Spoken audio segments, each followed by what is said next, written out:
नमस्कार, मैं दौलत शर्मा और आप देखना शुरू कर चुके हैं SPN9 न्यूज।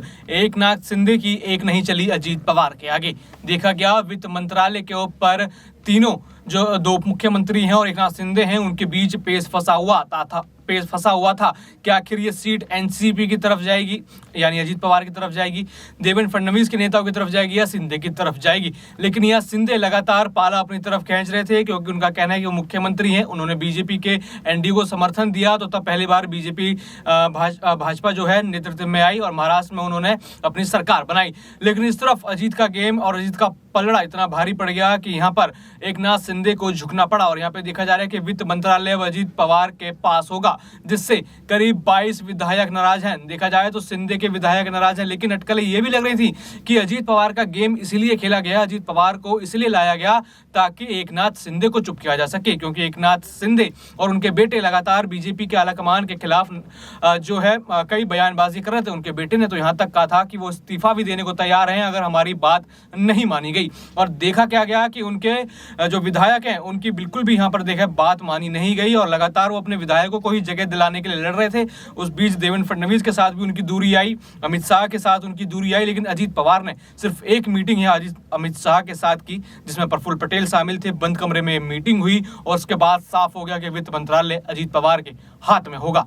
और कहा जो जा रहा था कि अजीत पवार का गेम एकनाथ शिंदे को साइड करने के लिए खेला गया है, तो देखा जाए एकनाथ शिंदे अब साइड होना शुरू हो गए और उनके विधायक उनसे नाराज हैं। और यहाँ पे उद्धव ठाकरे खुला ऑफर दे चुके हैं कि अगर कोई विधायक वापस आना चाहे, मातोश्री आना चाहे, वापस उद्धव गुट में आना चाहे तो वो आ सकते हैं। तो यहाँ पे देखा जा सकता है कि शिंदे के विधायक उनका साथ छोड़कर भाग सकते हैं, क्योंकि जो वादा किया गया था कि उनको मंत्रालय मिलेंगे, उनको मंत्री पद मिलेंगे, वो पद नहीं मिले। और आपने देखा होगा जब उस रविवार के दिन जब अजीत पवार एनसीपी के दो फाड़ करके बीजेपी के गठबंधन के साथ आए थे और तुरंत उन्होंने जो है खुद उप मुख्यमंत्री की शपथ ली थी और उनके कई सारे विधायकों ने वहीं तुरंत मंत्रियों की शपथ ली थी। और इतने महीनों से शिंदे लगातार अपने मंत्रियों के लिए जद्दोजहद कर रहे हैं, अपने विधायकों लड़ रहे हैं, लेकिन शिंदे को इतने साल बाद भी जो है कोई बड़ा मंत्रालय नहीं सौंपा गया और इस पवार जिनकी नई एंट्री हुई थी उनको यहाँ पर बड़ा मंत्रालय सौंप दिया गया। तो देखा जा रहा है कि यहाँ पर अजीत पवार शिंदे की मुश्किल बढ़ाते हुए नजर आ रहे हैं।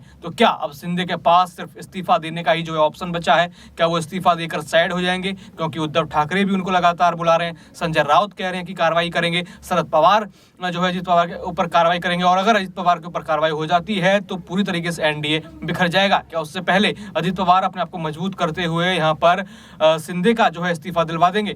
हमारी नजर बनी रहेगी पूरे महाराष्ट्र के पॉलिटिक्स पर भी, और आप भी कमेंट करके बता सकते हैं कि आप क्या सोचते हैं कि महाराष्ट्र में क्या चल रहा है। क्या शिंदे को रहना चाहिए या फिर शिंदे को बाहर हो जाना चाहिए?